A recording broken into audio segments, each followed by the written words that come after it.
Hey guys, Rick and Duke. Welcome to another War HOGG Words of Wisdom. So, as you guys can see, that's on the video. Obviously, I'm back in a hotel room, so kind of fitting. This thing's come full circle back to kind of where it all started.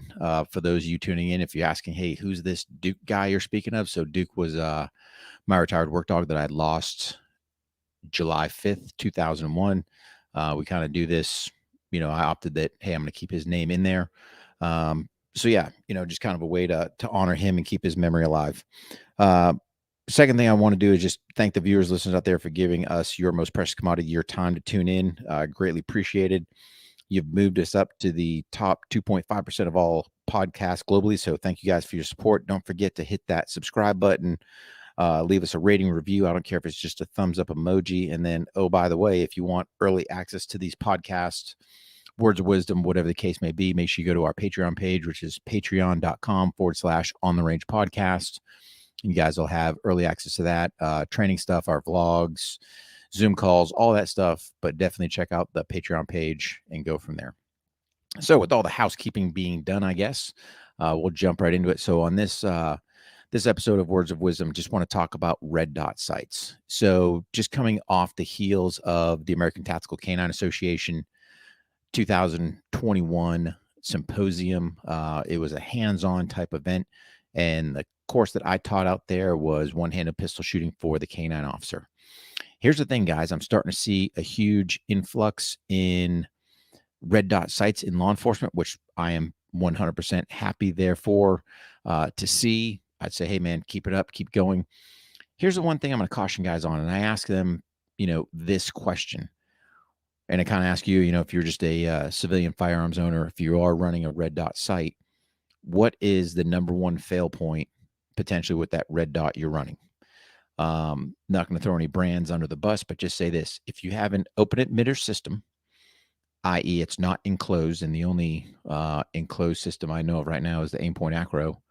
I think Holosun might have one as well, but I don't know the nomenclature. But if you're running anything other than an enclosed red dot, you've got potential fail point, meaning you can get something on that emitter, which then in turn, hey, you go to present, there's no red dot there, or something happens like you get water on there. Now you've got this big starburst, so you really don't have any type of aiming reference system on there.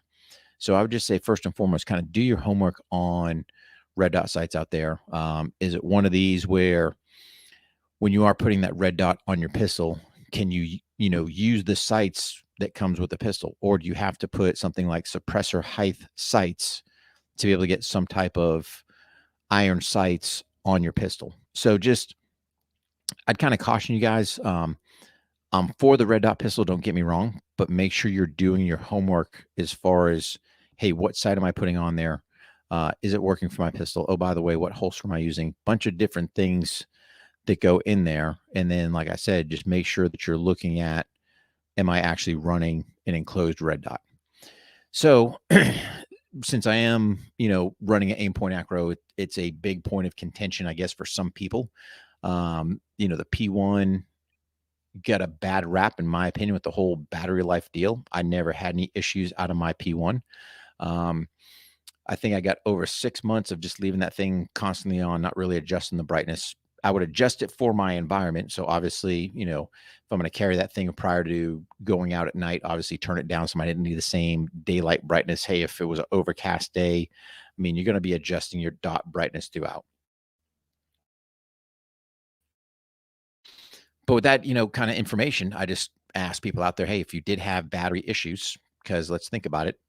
The battery that came with it, I don't know the brand name, but it wasn't a brand name that I recognized. Did you actually swap out the battery and put it in there to go put another one in to go, hey, what am I getting for a lifespan out of that battery? Obviously kind of transitioning over to the P2 now. That's running a 2032 battery, so a more common battery to find. And, again, where I haven't had it for that long, I don't know what my battery life is that I'm going to get out of it, but I can tell you right now, it's still on and still going. So just, words of caution, before you start going, hey, I'm not getting product X because it somehow got bad mouth on the interwebs or people said something about it. try to do your own research on it. Try to find somebody that's got one. Here's the beauty with the acros. And again, you'll hear me talk acros because, again, it's an enclosed red dot optic. I am not worried about anything getting on that emitter and me potentially losing my dot. But where it's also a Picatinny rail, it offers versatility to the shooter. So if you think about it, and you guys will be seeing an upcoming video out of Panteo on this one, but I show the versatility of taking the P2 basically off of, and you can do it with the P1 as well, because again, where it is Picatinny, taking it off of a pistol, mounting it on a rifle, and then still using, it on the rifle as an option. Yes, it's a 3.5 MOA dot. It's a little bit bigger than, something like a T2 that's a 2 MOA, but just trying to show the flexibility that this optic gives you. So I would say for those of you out there considering getting a red dot, I would say 100%. Biggest thing is get some training on it.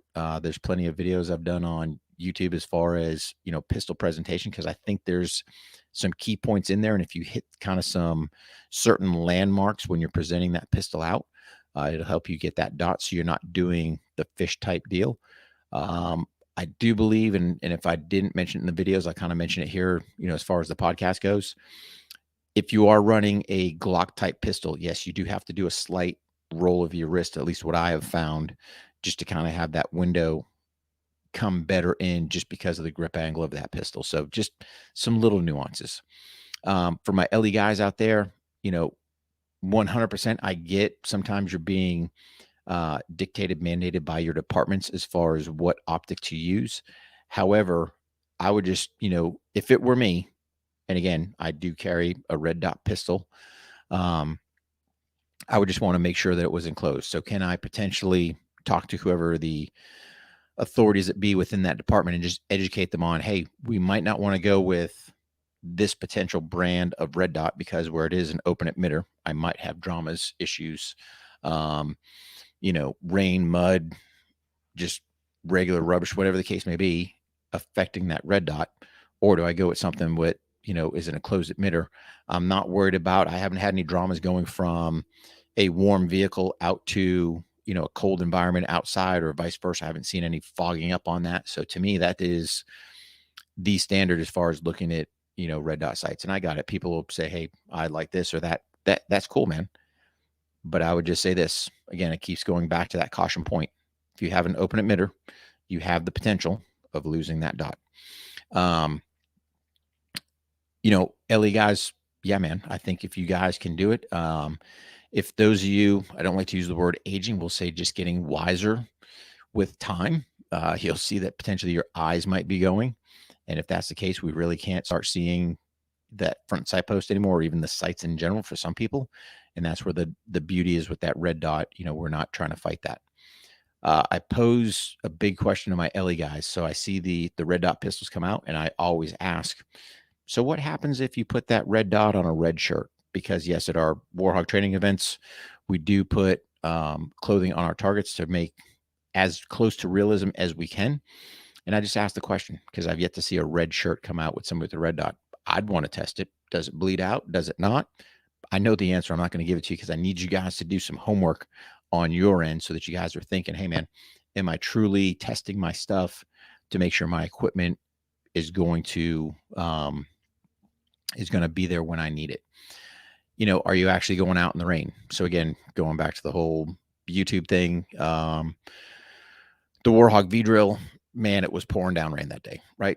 Was I concerned about losing my dot? Nope. Because again, I kind of talked about it during this downpour that, hey, I've got an enclosed red dot. I'm not worried about water getting on there. I got it. Some manufacturers have drilled some holes to mitigate that stuff. But again, for me and betting my life on a piece of equipment, I want to make sure that I don't have any potential fail points built in there.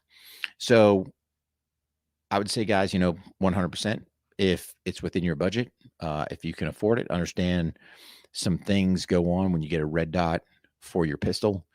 Depending what pistol you have, what dot you're getting, you're going to have to get that slide milled at some point. Again, I like, the aim point where it is the Picatinny's, because again, I can go from the pistol, boom, right to, another platform if I wanted to, or if all my pistols are cut for Picatinis, because yes, I'm just running acros, I can go from pistol to pistol to pistol and not worried about, hey, do I have the right plate for this one or that one or whatever the case may be.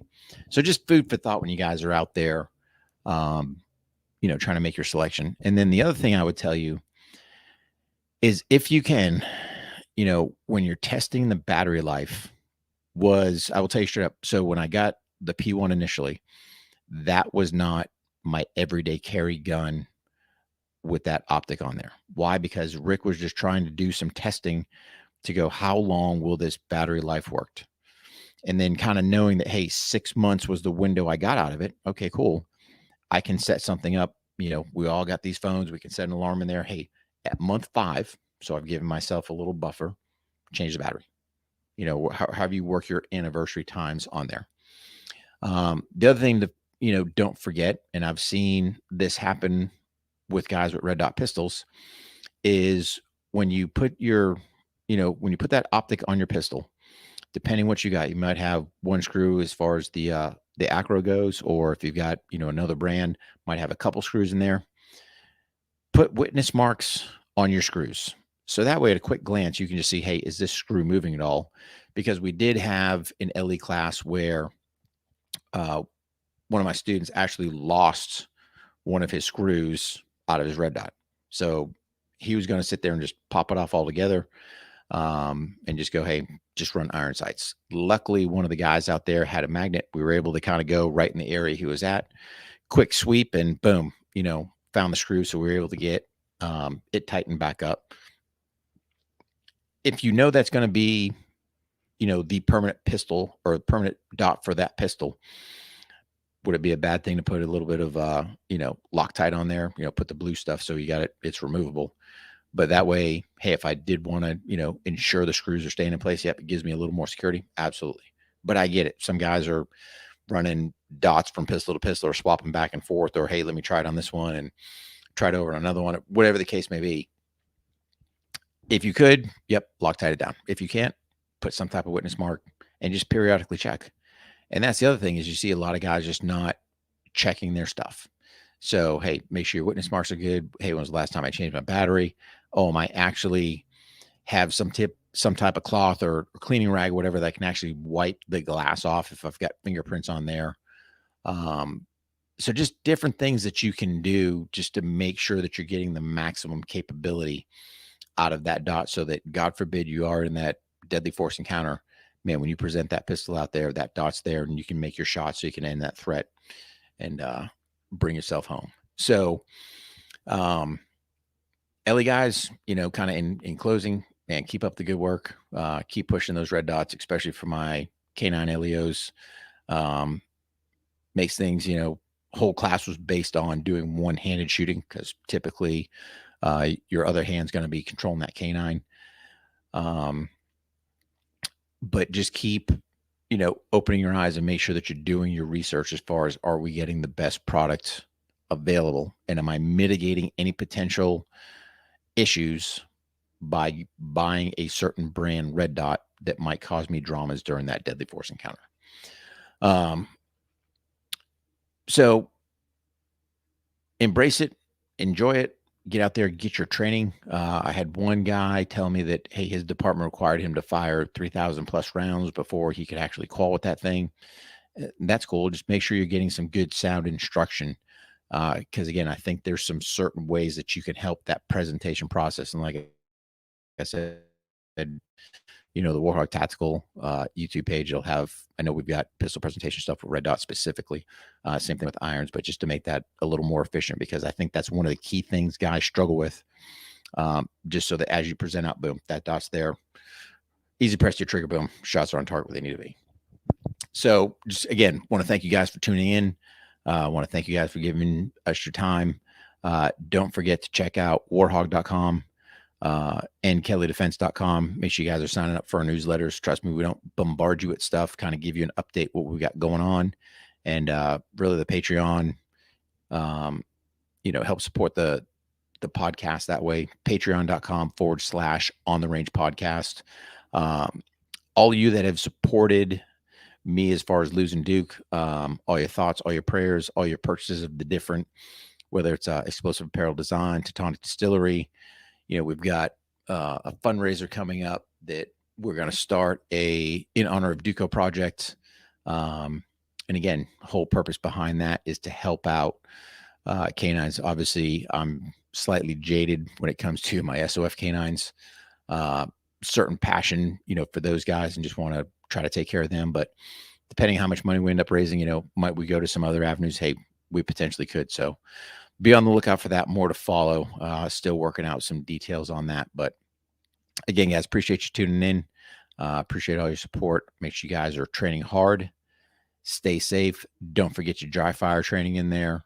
And appreciate all your support. Don't forget the old subscribe, like, tell your friends. And we'll catch you on the next one. You guys take care.